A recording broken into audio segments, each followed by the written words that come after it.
කියන්නේ අනාත්ම දෙයක්. ගන්ධා අනත්තා නාසයට දැනෙන ගඳ සුවඳ ඒකත් අනාත්මයි.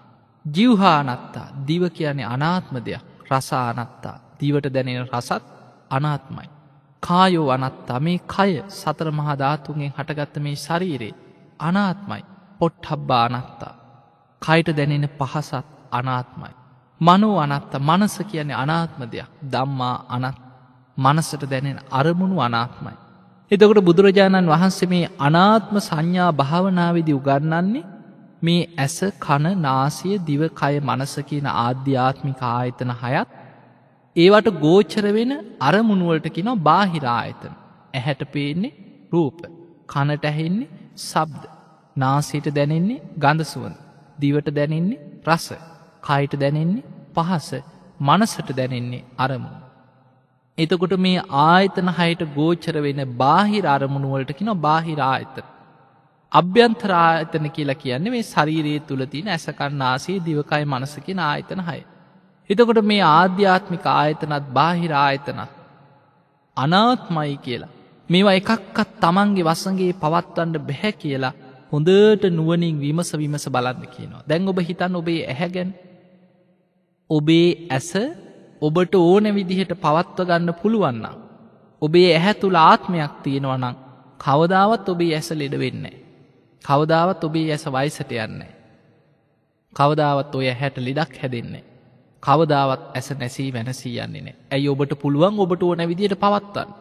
ඔබට පුළුවන් අන කරන්න මගේ ඇහැ වයසට යන්න එපා. මගේ ඇහැ ලෙඩ වෙන්න එපා. මගේ ඇහැ මේ විදිහටම තියෙන්න ඕන කියලා ඔබට අන කරලා ඔබ කැමති විදිහට තියාගන්න පුළුවන් වෙන්න ඕනේ ආත්මයක් තියෙනවා නම්. නමුත් බුදුරජාණන් වහන්සේ පෙන්වන්නේ ආත්මයක් නෑ අනාත්මයි. ඒ නිසායි මේ ඇස කන නාසය දිවකය මනස කියන මේ ආයතන හයත් ඊළඟට පේන බාහිර ආයතන මේ හැම දෙයක්ම වේගෙන් වෙනස් වෙවි අනාත්ම ස්වභාවයට පත් වෙලා යන්නේ. අපි කොච්චර අඬනවද අනේ මෙහෙම වෙන්න එපා. අනේ මේ අය මට නැති වෙන්න එපා. කොච්චර ඇඬුවත් වැළපුණත් අපිට ඕන විදිහට කිසිම දෙයක් පවත්ව ගන්න බෑ. ඒකට හේතුව ඒකේ තියෙන අනාත්ම ස්වභාවය. මෙන්න මේ අනාත්ම ස්වභාවය හොඳට නුවණින් විමසලා දකින්න කියලා බුදුරජාණන් වහන්සේ අන්න ආනන්ද හාමුදුරුවන්ට උගන්වනවා. ආනන්දය මෙන්න මේකත් භාවනාවක් හැටියට වඩන්න කියලා ගිරිමානන්ද භික්ෂුවට ගිහින් කියලා දෙන්නේ කියලා. ඔන්න ඊළඟ භාවනාව. ඊළඟට බුදුරජාණන් වහන්සේ වදාලා ආනන්දේ ඒ විතරක් නෙමෙයි. ගිරිමානන්ද භික්ෂුවට අසුභ වශයෙන්ුත් මේ ශරීරේ බලන හැටි කියලා දෙන්න කියලා. පින්වතුනි අපේ ජීවිතේ අපිට බැලූ බැල්මට පේන්නේ මේක සුබ දෙයක් හැටියට. මේක ලස්සන කරගන්න උත්සාහ කරන්න. නොයෙක් විදිහට ඇඳලා පැළඳලා නොයෙක් විදිහ ආලේපන වර්ගවලින් මේක ලස්සනට තියාගන්න සුවඳ ගහන විදිහට තියාගන්න උත්සාහ කරනවා. හැබැයි මේ ශරීරයේ ස්වභාවය තමයි මොන්න තරම් අපි පිරිසිදු කරලා තියාගන්න හැදුවත් වේගෙන් ජරාවට පත් වෙනවා. වේගෙන් පිළිකුල් භාවයට පත් වෙනවා. වේගෙන් දුගඳ හමනවා. මේ නවදුරකින් අසූචි වැగిරිලා යන මේ ශරීරයේ ඇත්තම ස්වභාවය බුදුරජාණන් වහන්සේ වදාලා මෙන්න මේ විදිහට බලන්න කියන්නේ. කොහොමද බලන්නේ?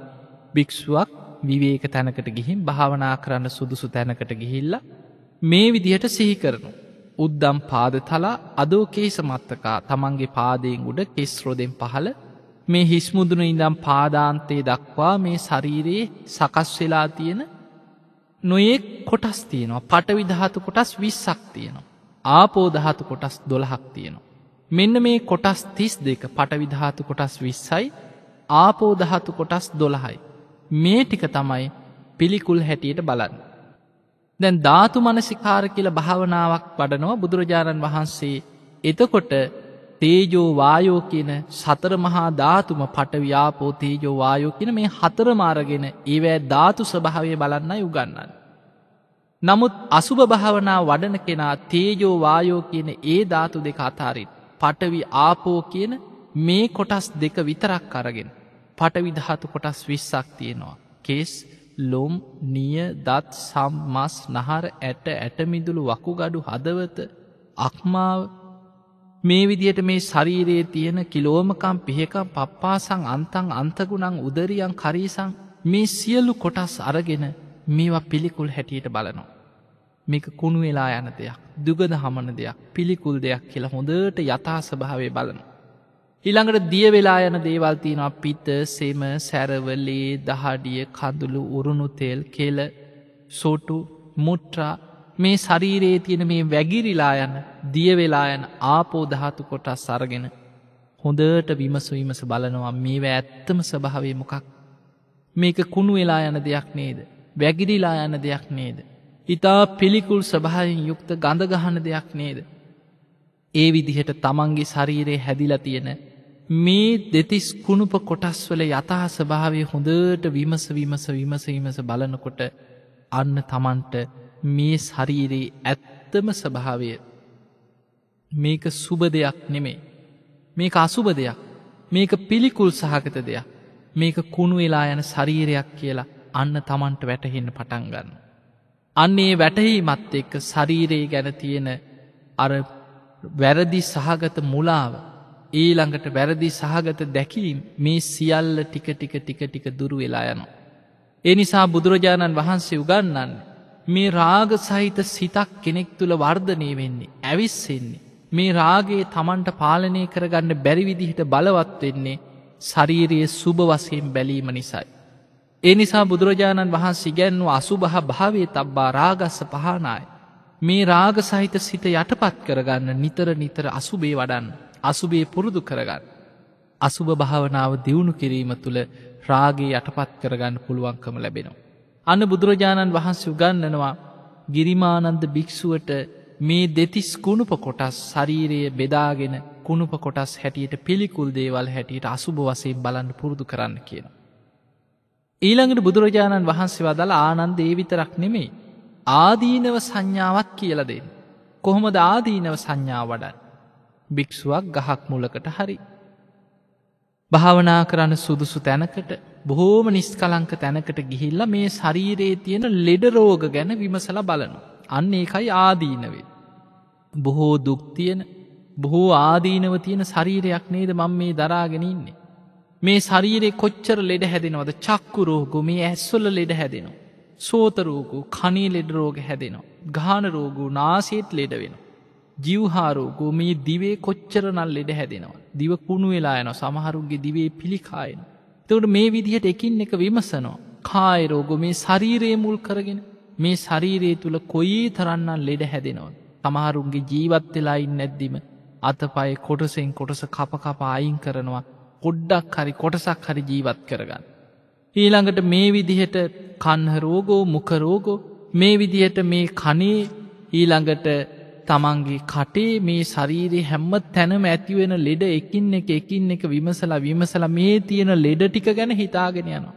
මේ විදිහේ ලෙඩ හටගන්න ශරීරය. ඊළඟට ලෙඩ හටගන්න ඇති වෙන හේතු බලන. පිත්ත සමුට්ඨාන ආබාධ, මේ පිත කිපීම තුලිනුත් මේ ශරීරයේ ලෙඩ හැදෙනව නේද? සෙම සමුට්ඨාන ආබාධ, සෙම කිපීමෙන්, වාත සමුට්ඨාන වාතයේ කිපීමෙන්, එක්ක මේ තුන් දොස්ම කිපීමෙන් ලෙඩ රෝග හැදෙනවා. ඊළඟට බුදුරජාණන් වහන්සේ පෙන්වන ඍතු පරිණාම ආබාධ, මේ ඍතු විපර්යාස තුලිනුත් ලෙඩ රෝග හැදෙනවා. විසම පරිභාජා, මේ විසම විදිහට තමන්ගේ ශරීරයේ වෙනස් වී, දැන් අපි ගත්තාම නොයෙකුයි ඒඩ්ස් වගේ රෝග තියෙනවා. මේවා මේ කාටවත් පෙර කර්මයක් නිසා හැදුනා කියලා නෙමෙයි. ඒවා බුදුරජාන් වහන්සේ පෙන්වන්නේ තමන්ගේ ශරීරය වැරදි විදිහට පරිහරණය කිරීම තුලින් හදාගන්න ලෙඩ රෝග. ඒ නිසා එවැනි රෝගාබාධත් බුදුරජාණන් වහන්සේ දා පෙන්නනවා විසම විදිහට තමන්ගේ ශරීරයේ පරිහරණය කිරීම තුලින් හැදෙන ලෙඩ රෝග. ඊළඟට ඕපක්‍රමික ආබාධා කියලා උපක්‍රම වලින් හැදෙන ලෙඩ තියෙනවා. එවැනි උපක්‍රමික ආබාධ හැටියට සමහරලාට නොයෙක් අමනුෂ්‍ය උපද්‍රව වලින් එහෙම ලෙඩ රෝග හැදෙන්න පුළුවන්. ඊළඟට යම් අය කරන කියන දේවල් සමහරලාට ඔය කොඩි වින වගේ දේවල්, ඊළඟට යම් විනා වර්ග, මේ වගේ අර කවලා එවැනි දේවල් යම් අමනුෂ්‍ය බලපෑම් වලින් ලෙඩ රෝග හැදෙන්න පුළුවන්. අන්න ඒව ඇතුල් වෙන්නේ ඕපක්‍රමික යම් උපක්‍රම ඇසුරෙන් කෙනෙක්ව ලෙඩ කරන්න පුළුවන්. ඊළඟට කම්ම විපාකජ ආබාධ, පෙර කරපු බලවත් අකුසල විපාක මත එන කර්ම රෝග ඇති වෙන්නත් පුළුවන්.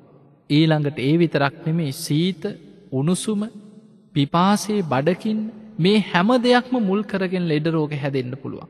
මේ විදිහට අපේ ශරීරය ලෙඩ වෙන්න හේතු වෙන හේතු ටික එකින් එක බලාගෙන විමසගෙන යනකොට අන්න කෙනෙකුට හිතෙනවා මගේ ශරීරයට කොච්චරනම් ලෙඩ හැදෙන්න පුළුවන්.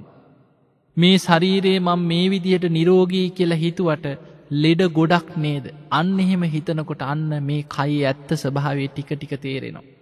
බොහෝ වෙලාවට කෙනෙක් තුල පිහිටනවා ආරෝග්‍ය මදේ කියලා. මම නම් ලෙඩ වෙන්නේ නැහැ. කෙනෙක් දිහා බලලා දැන් ලෙඩෙක් දිහා බැලුවත් හිතෙන්නේ එහෙමනේ. අනේ මට නම් උපන් ජාතිවත් එවැනි ලෙඩක් නම් හැදෙන්න එපා කියනවා. නමුත් මේ කෙනාට හිතෙන්නේ නැහැ ඉපදුනා නම් අනිවාර්යයෙන්ම ජරා මරණ සිද්ධ වෙනවා. ඉපදුනා නම් අනිවාර්යෙන් වයසට යනවා ලෙඩ වෙනවා කියන එක අමතක වෙනවා. මට නම් උපන් ජාතිවත් මෙවැනි ලෙඩක් හැදෙන්න එපා කියලා අපි හිතනවා ප්‍රාර්ථනා කරනවා. ඒකට හේතුව මේ ශරීරයේ ලෙඩ වෙන කයක් කියලා මේ ශරීරයේ මේ විදිහට ලෙඩ රෝග හටගන්න පුළුවන් කියන එක අපි අමතක කරනවා. හැබැයි බුදුරජාණන් වහන්සේ වදාලා නිතර හිතන්න කියනවා ආදීනව හැටියට මේ ශරීරයට හැදෙන්න තියෙන ලෙඩ රෝග ටික අපි විමසගෙන ගියොත් ඔබ හොඳට හිතන්න. විශේෂඥ වෛද්‍යවරයෙකුටවත් අද මේ ශරීරයේ තියෙන ලෙඩ රෝග ටික හොයාගන්න බෑ. සමහර වෙලාවට එක රෝගයකට බේතක් හොයාගන්නකොට තව රෝග ගොඩක් මතුවෙනවා. අද අමුතුම විදිහේ රෝගවලින් මිනිස්සු ලෙඩ වෙලා ලෙඩ හොයාගන්න බැරුව බේත් හේත් නැතුව ලෝකෙ කී දෙනෙක් මැරිච්ච විදිහවත් හොයාගන්න බැරුව ලෙඩ වෙලා මැරෙනවා.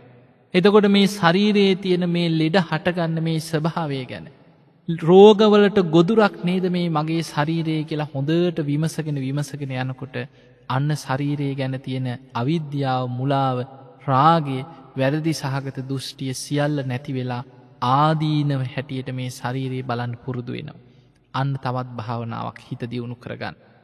ඊළඟට බුදුරජාණන් වහන්සේ වදාලා ආනන්දේ ඔය විතරක් නෙමේ ගිරිමානන්ද භික්ෂුවට පහාන සංඥා වඩන හැටිත් කියලා දෙන්නේ.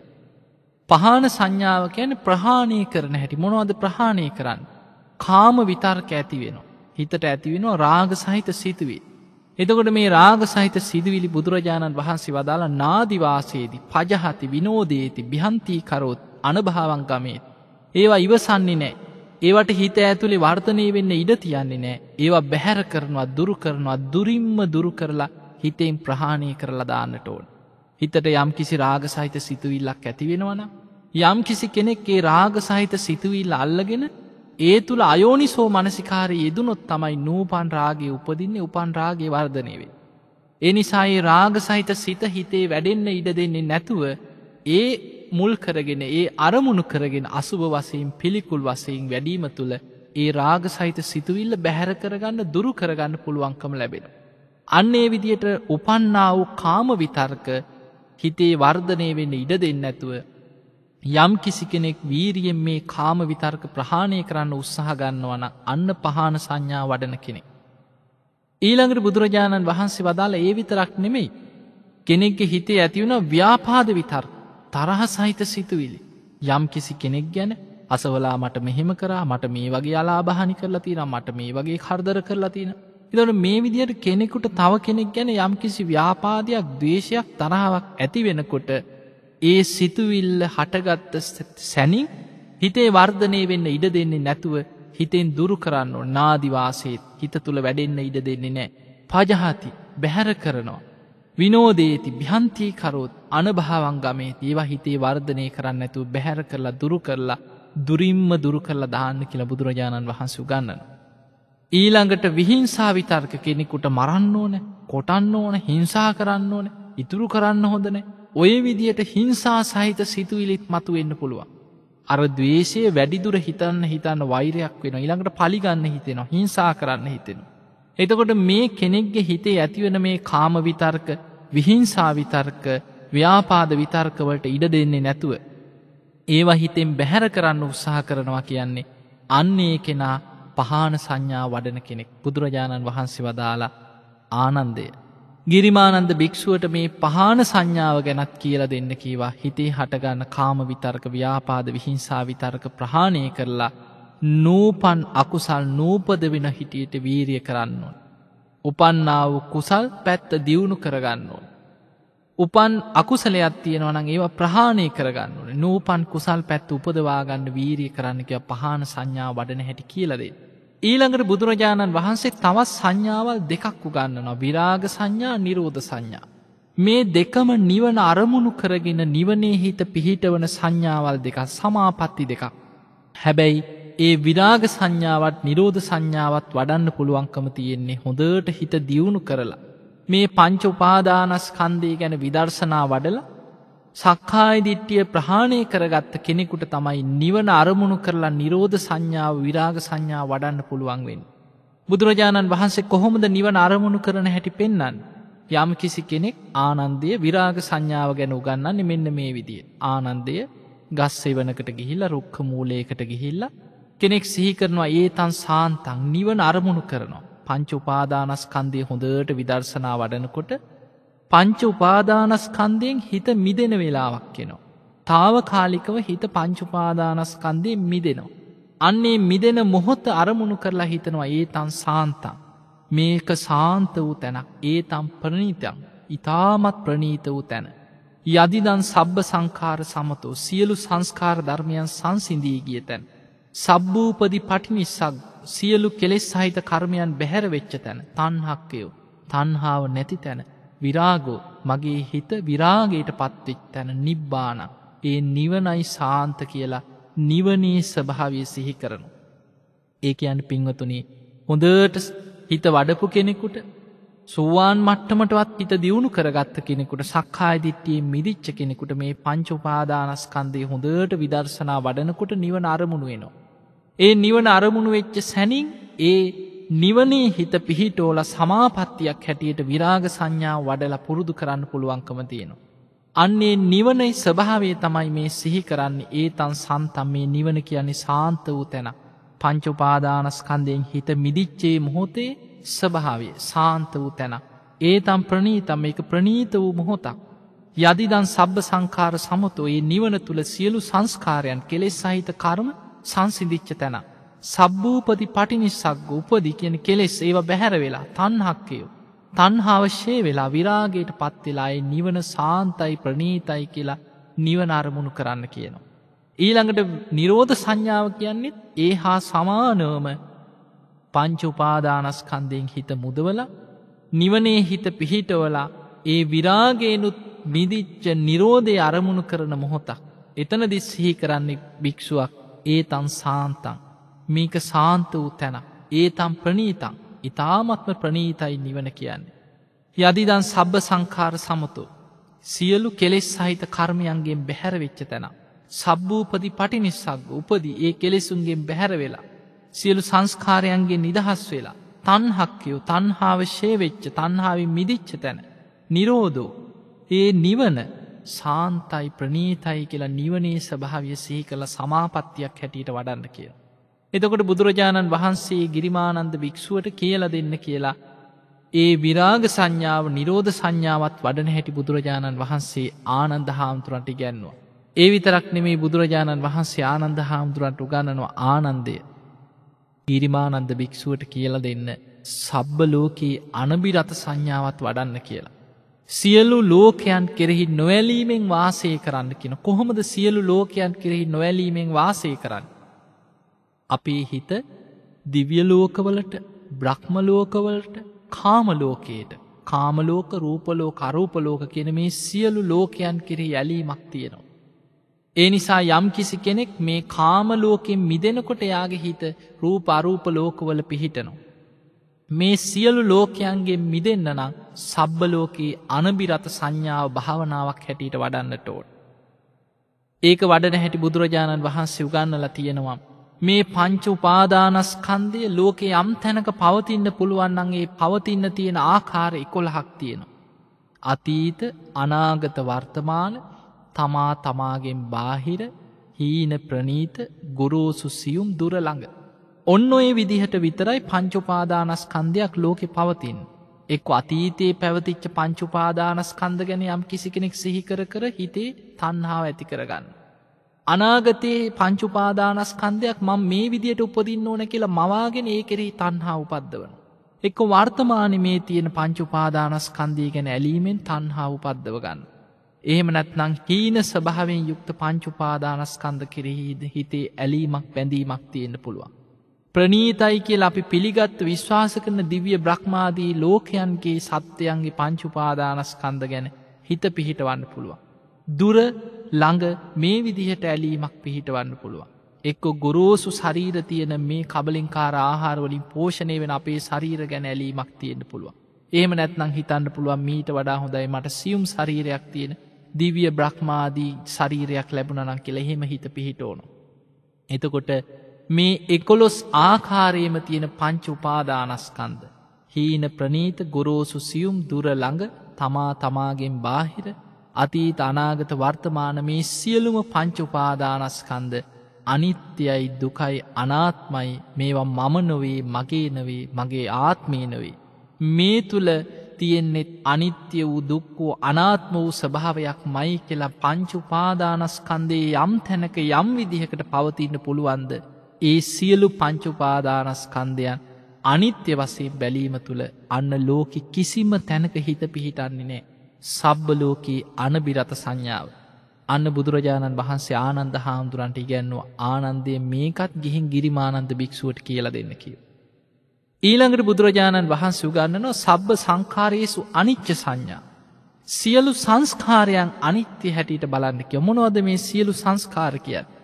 හේතුන් නිසා හටගත්ත යමක් තියෙනවා නම් ඒ හේතු නිසා හටගත්ත හැම දෙයකම තියෙන එකම ධර්මතාවය.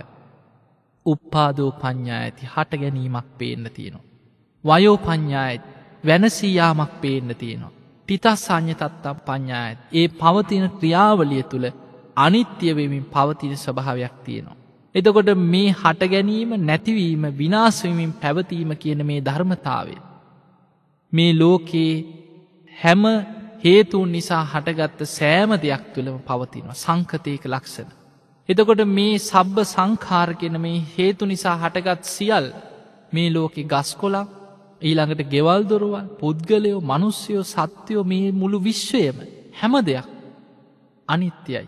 මේවා හේතුන්ගෙන් හටගත්ත දේවල් මේ සියල්ල නැසී වෙනසී යනවා නේද කියලා හැම දෙයකම තියෙන ධර්මතාවය අනිත්‍ය වශයෙන් බලනවා. අන්න එහෙම බලන්න ඒ කෙනාගේ හිත මේ සියලු ලෝකයන් කෙරෙහි මිදිලා මේ හැම දෙයක්ම ලෝකේ තියෙන සෑම දෙයක්ම අනිත්‍ය වෙලා යනවා නේද කියලා අන්න ඒ කෙනාට අවබෝධයක් ඇති වෙනවා.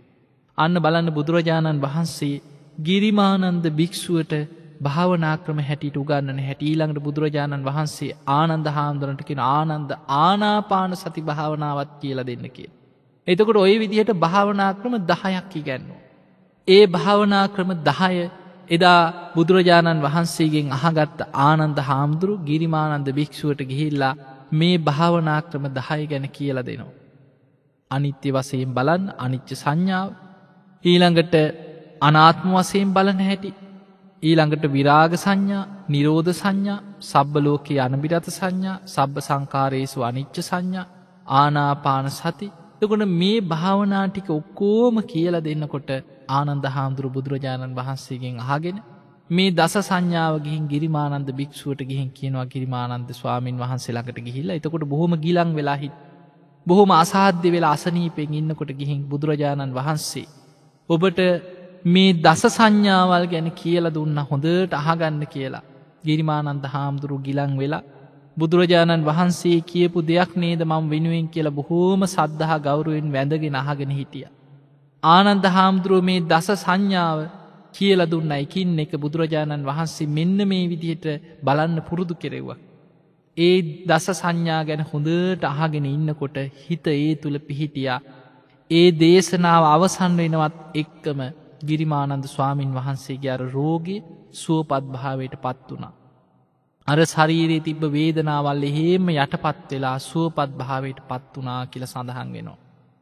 එතකොට පින්වතුනි බුදුරජාණන් වහන්සේ එදා ගිරිමානන්ද ස්වාමීන් වහන්සේට ඉගැන්වුවේ කියලා දුන්නේ ගිරිමානන්ද ස්වාමීන් වහන්සේ පුරුදු කරලා තිබ්බ හිත දියුණු කරලා තිබ්බ භාවනා ක්‍රම 10ක්.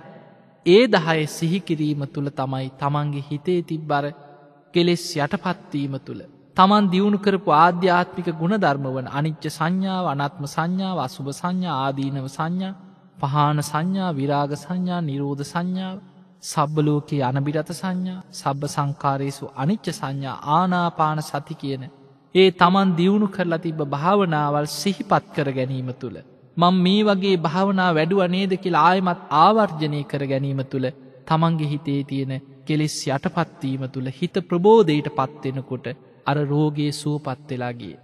ඒ නිසා පින්වතුනේ අපි අද මේ ගිරිමානන්ද සූත්‍රය ලෙඩක් අසනීපයක් වෙච්ච වෙලාවෙ පිරිතක් හැටියට විතරක් භාවිතා කරන්නේ නැතුව. මේ සූත්‍රයේ තුළ තියෙන්නේ නිවනටම උපකාර වෙන නිවන් අවබෝධය පිණිස උපකාර වෙන භාවනා ක්‍රම 10ක් නේද කියන හැඟීමෙන් මේ භාවනා 10 ඉගෙනගෙන ඔබේ ජීවිතය තුළ ඔබ මේ සංඥාවල් භාවනා හැටියට පුරුදු කරගත්තොත් ඔබටත් මේ ජීවිතයේම ධර්මය අවබෝධ කරගන්න පුළුවන්. එහෙමනම් ඔබ හැම දිනාටම මේ දස සංඥාවල් බුදුරජාණන් වහන්සේ නිවන පිණිස උපකාර වෙන භාවනා 10ක් එදා ගිරිමානන්ද ස්වාමීන් වහන්සේට ඉගැන්වුවේ.